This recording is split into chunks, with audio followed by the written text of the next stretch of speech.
What is going on, comic book gang? My name is Jiangxi, aka Year the Collector, and this is episode 4 from The Boy Wonder by Juni. If for some reason you have never heard of the Boy Wonder comic book series before, at the end of this video there will be a playlist you can get caught up with the first 3 issues or the first 3 episodes that I have covered here in my YouTube channel. With that being said, let's jump right into it. There was a young princess shut off from the world. She lived hidden away on the mountains, surrounded by the warriors and magical creatures who'd sworn loyalty to her father, the Demon King who'd been alive for centuries, Ghul. She was merely 5 when her father showed her what had happened to the dryad who'd been her caretaker since birth. She'd gone back to the jungle she hailed from, and men had cut her down along with all the trees. This is what humans do. If we want to protect the earth and her children, we must renounce and erase all of mankind. Deeply believing in her father's cause, she gave herself entirely to her training. She wanted nothing more than help in his quest. Nothing more, except maybe for him to love her for it and to consider making a woman his heir. On her 16th birthday, a visitor to her father's court gifted her a prophecy.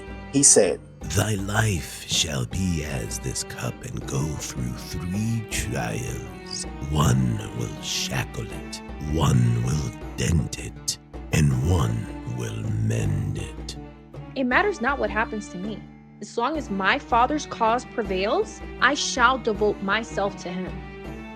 Thus, she unknowingly went through her first trial and shackled her life to his, knowing full well she'd always be a hand and never the head. So imagine how happy she was when she met him, a warrior so strong, cunning, and brave. He'd be the perfect heir to her father's empire, an honorable mind that she couldn't help but love. Even her father respected him, but he was the champion of men, the very species she'd disowned and vowed to destroy. So naturally, they went from foes to lovers. A short-lived union ensued at the behest of her father, but when the champion was offered the throne of the Demon King to cleanse the world with her, he refused. Worse, he vowed to stop them, and thus she went through her second trial. But all was not lost, you see, for their union spawned a son, a brazen soul, and a boy, the heir her father had been waiting for impatiently.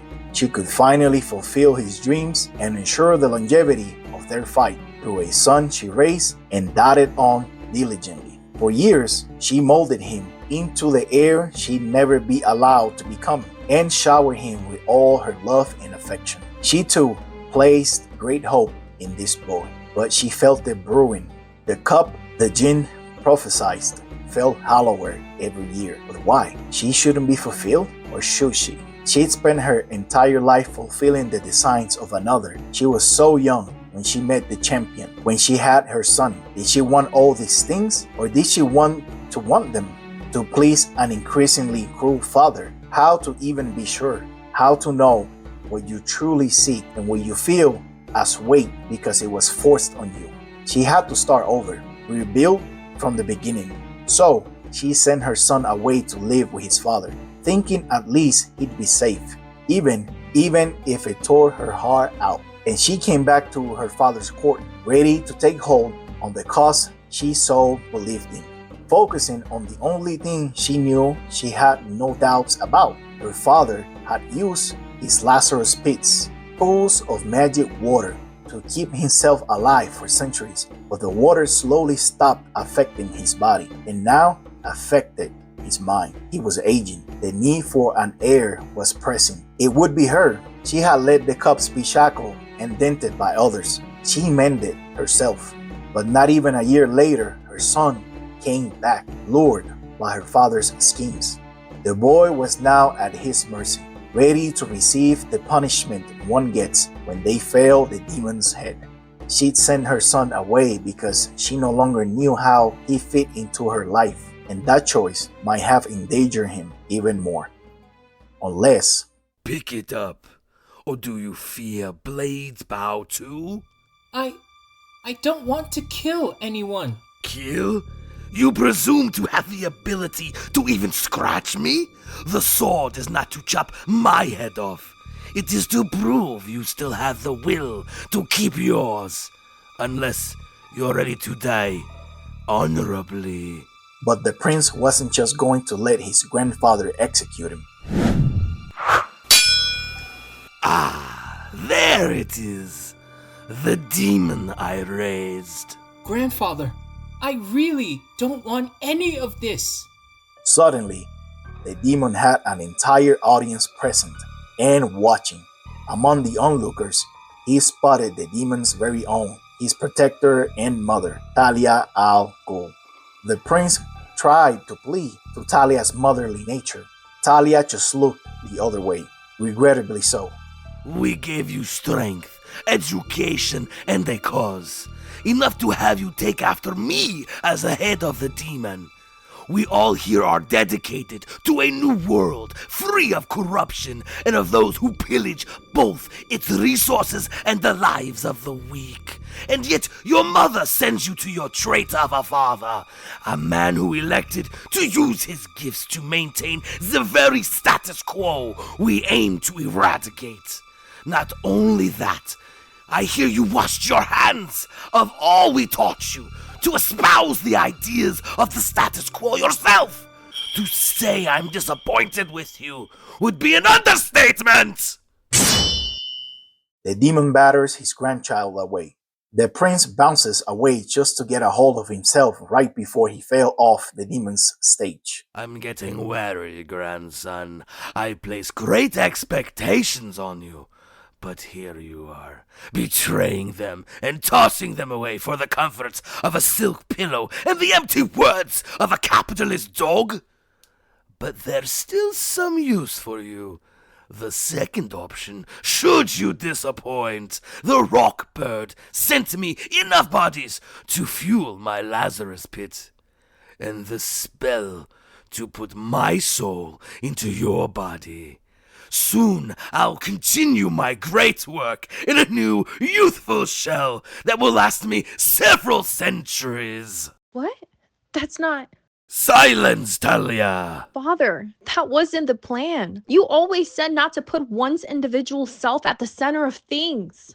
And how do you intend to go on fighting without me? No, we've invested too much into this boy to let him go to waste. It's time, child. Why don't you finally give your life its purpose? I'd rather die!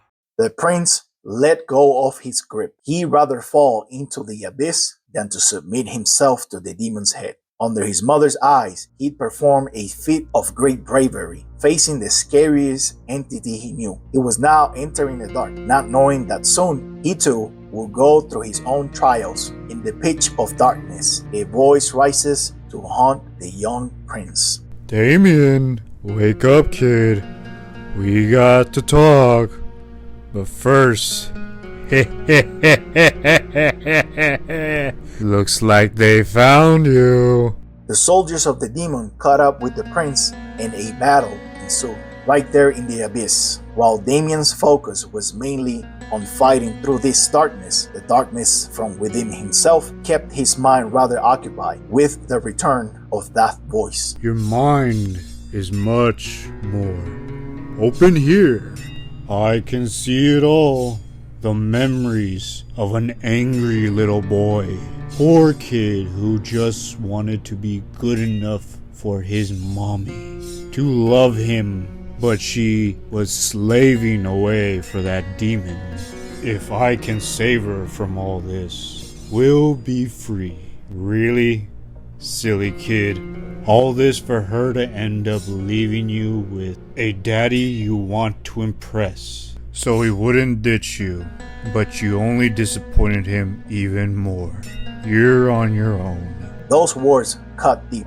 However, they were untrue. A hand reaches for the prince in the dark. Mother? On your feet, child. The mother and the prince put their backs against one another by instinct when they realized they were surrounded. You treacherous wench! You betray your master's cause? He betrayed it first. Talia launched the light upwards as a distraction. This gave them enough time to handle the demon's henchmen. The prince soon realized he killed again. Old habits die hard, huh? No, I don't kill anymore. The prince dropped the sword and left it behind in the darkness of the cave. Just as Talia and Damian were looking for an exit, the prince's thoughts became louder. You don't kill anymore. Ha! Ha ha ha ha ha! You think that cleans up your soul? Remember him? Remember what you did to him. Suddenly, from the darkness of this cavern, a prisoner emerges. The prince recognized his confined soul. When? Master Damian? This gentle soul was, of course, Damian's caretaker when he lived in the demon's palace. One day, accidentally, Damian broke one of the master's precious vases. Instead of coming forward and owning his mistake, he allowed Wen to take the blame and therefore the wrath from the demon's head. The punishment? To have his soul trapped here in this cavern forever. I'm so happy to see you again. I know you'll be okay. You don't hate me for being the reason you're here? I asked for this penance. I couldn't let him hurt you again. I trusted that someday you'll find a way out of this horrible life. It was my duty to protect you. Even though Talia was currently rebelling against her own father, she still had the demon's way engraved in her DNA. See? He knew the rules and understood you're worth more than. Mother, please. Grandfather's rules have done enough damage. Years ago, I cowered behind you and it cost you your freedom. I listened to those telling me it was my right to do so. I let them convince me that my most reliable friend deserved it. I was weak to prevent your pain, but today I can put an end to it. I pray you find peace. Thank you, Wen. The prince said goodbye to Wen and lets out a heavy sigh. But Talia, who was watching, did not grasp what just happened. A horrible life? Really? Is that why you did this? The voice that had been hunting Damian was none other than that thief he beheaded in his first night out on patrol as Robin, and he was not done tormenting the prince. Nice princely boy. Prancing around and dropping heads off. He ruins lives, then goes back to his manor and tells himself whatever he needs to, so he'll sleep okay. The prince tried to reason with the ghost by relaying all responsibility to the way he was raised. I didn't have a choice. It's how I was taught. My mother... Talia's heart sunk. She didn't hold the sword that did this to me. But doesn't matter, does it? I'm just a nobody to you, huh? Do you even know who I am? Do you even care? Do you even know my name? Silas Smith, 47 years old, father of 2, unemployed social worker. He loved Saturn chocolate bars and wanted to get out of poverty to provide a home for his children. I researched you. I think about you every day. After hearing Damian's words, the ghost, however, did not accept Damian's explanation. Damian was carrying a heavy burden, clearly remorse, shame, and even regret towards his deplorable actions. Too late for the ghost of Silas. Damian's remorse wasn't enough. He demanded to be paid in flesh, blood for blood. Damian's guilt was so much that for a moment he believed the only way to make it up to the ghost of Silas was to heed to his demand. So he retook the sword he dropped previously. Unaware of this, since taking on the mantle of Robin, Damian had learned new lessons from a new family that were overriding the old ones from his blood family. Damian was pushing back on the teachings of the demon's head, so he took up the mantle of Robin as the son of the Batman. However, he became both and neither at the same time, because all of it was passed down to him to mold him. Now, after absorbing everything, he must be the one to decide who he wants to be and what that looks like. Not for the demon, not for the bat, but for him, or Damian. No, I'm sorry, Silas. I really am, but I can't do that. I've got siblings who care about me and haven't been able to show them I care too. People good and true who do what's right. I don't know if I deserve to be among them, but I want to try. There are people up there that my grandfather has designs on. If I don't help them, who will? I can't ask for forgiveness for what I did to you, to your kids, but you cared about people. I want the chance to do the same. Please, give me that chance. Please. The ghost of Silas Smith pondered over Damian's plea and finally accepted it. Then, the elephant in the room was addressed between a mother and her child. You left me. I'm here now. Not the point. You sound a lot like your father. It was bound to happen when you gave me up to him. Wish I could make you understand. Let's just go. They resumed their search for an exit, with Damian taking the lead. It was then, when walking behind her son, the one she helped mold into a tool of violence, the same child she gave away so he could be spared from his life, her little prince, the reason she stood up to the demon's head. Talia felt something in her gut, something new, strange, yet wonderful. Talia felt proud of Damian. Eventually, Damian saw the light at the end of the tunnel. Shadow silhouettes stood at the end, waiting.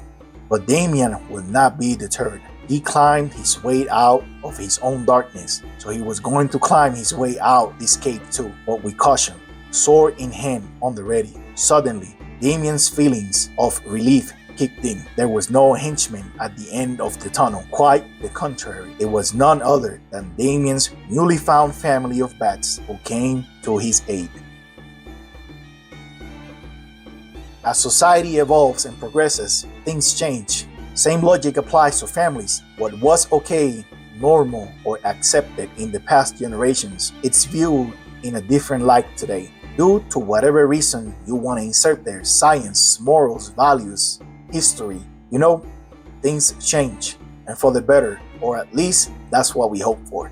This episode's main theme is generational trauma. Families don't intend to hurt each other, generally speaking. Sometimes the way things are done may be wrong because they are misinformed or because no one ever stopped to question if change was necessary. No one ever questioned if there was a better way or a smarter way. In this case, Ra's al Ghul was the head of this family for centuries. Things were always done his way, no questions asked. Do this thinking exercise with me. What if Ra's considered Talia to be his heir? Forget the patriarchy and the misogyny or whatever traditional beliefs he was holding on to, and he picked Talia to be his successor. He probably wouldn't be in this situation right now, would he? But it's hard to break away from the established norms, even if this means hurting those you're supposed to protect. It's easy to see Talia in a bad light on face value. Understandably so, right? Even when she's rebelling against Ra's, she still sounded very much like him. She couldn't help it. Even when Ra's was scolding her son and Damian looked to her for comfort, Talia initially looked the other way. Yet, we cannot dismiss the crucial fact that Talia victimized Damian because she herself was a victim too. Talia was not the one to break the ways of the demon. She put her head down and did as she was told for the most part. Damian, on the other hand, was able to break away from the demon's teachings because he was exposed to other ideas and perspectives when he became a Robin. The Bat family exposed him to a different way. Nightwing showed how to be kind. Redwing showed that everyone can be redeemed, and the Red Robin showed perseverance, no matter what. Damian made mistakes, fatal ones even. But if he gave into despair, he would never have the chance to make amends. When he crawled his way out of that cave, he had to fight bad guys, sure, but more importantly, he fought the demons inside himself. By the time he reached the end of the tunnel, not only he found a way out the cave, but he found a way to move forward with his newly found inner strength and family.